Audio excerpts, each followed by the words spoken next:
everyone. Thanks for clicking. I just wanted to review a video interview of David Icke, hosted by Brian Rose of the London Reel. It was done about April of last year.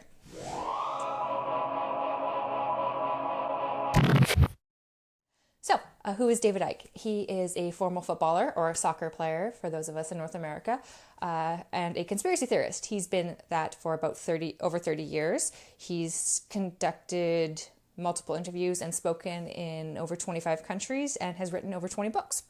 So the interview is about 2.5 hours long.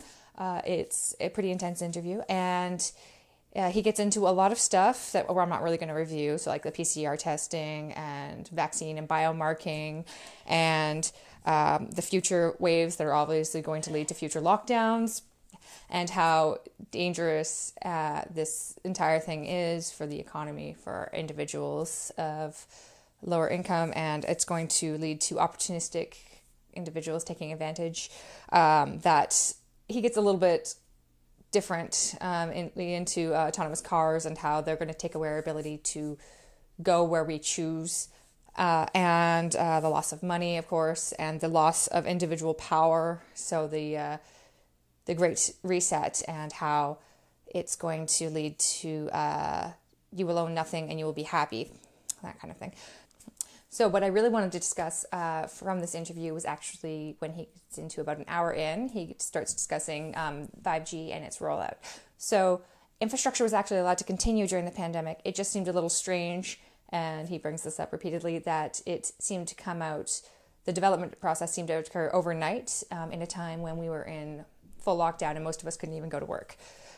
So that was a little bit strange for the pandemic. But 5G for the wireless is not the only thing going in. There's also fiber going in as well everywhere. But 5G is special because it actually contains new frequencies that have never before been used by the telecommunication industry. It's actually specifically 60 gigahertz that everyone seems to be concerned about. So 60 gigahertz communication systems must overcome the effects of oxygen absorption, which is about 16 dB per kilometer. In order to operate reliably and at an even over short ranges, it needs a very focused narrow beam antenna and increased level of signal in order to hit the narrow target receiver. So this combination of oxygen absorption and narrow beam transmissions actually enhances security, because the 60 gigahertz radio link minimizes the probability of unauthorized interception. So no one can be sitting outside your home and trying to log into your network, kind of thing.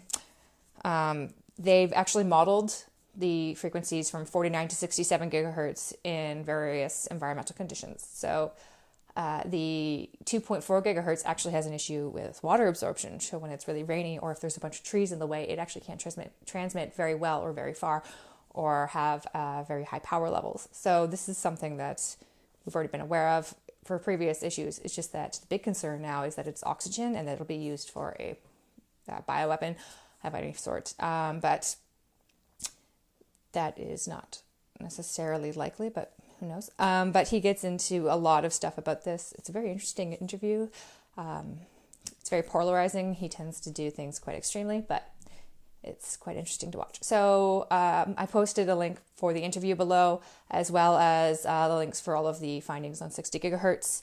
And we also did some videos on this already regarding 60 gigahertz at the beginning of the coronavirus pandemic, which I will also post below. But I would like to open up the comment section for anyone that has found anything that's new or different, and just open up the communication platform so that we can all discuss and learn, and hopefully maybe figure out exactly what is going on, and reduce the amount of misinformation that's actually out there. So thanks for watching. Please leave some comments below. You can subscribe to us on Bitchute and LBRY as well, and stay safe out there. Thank you.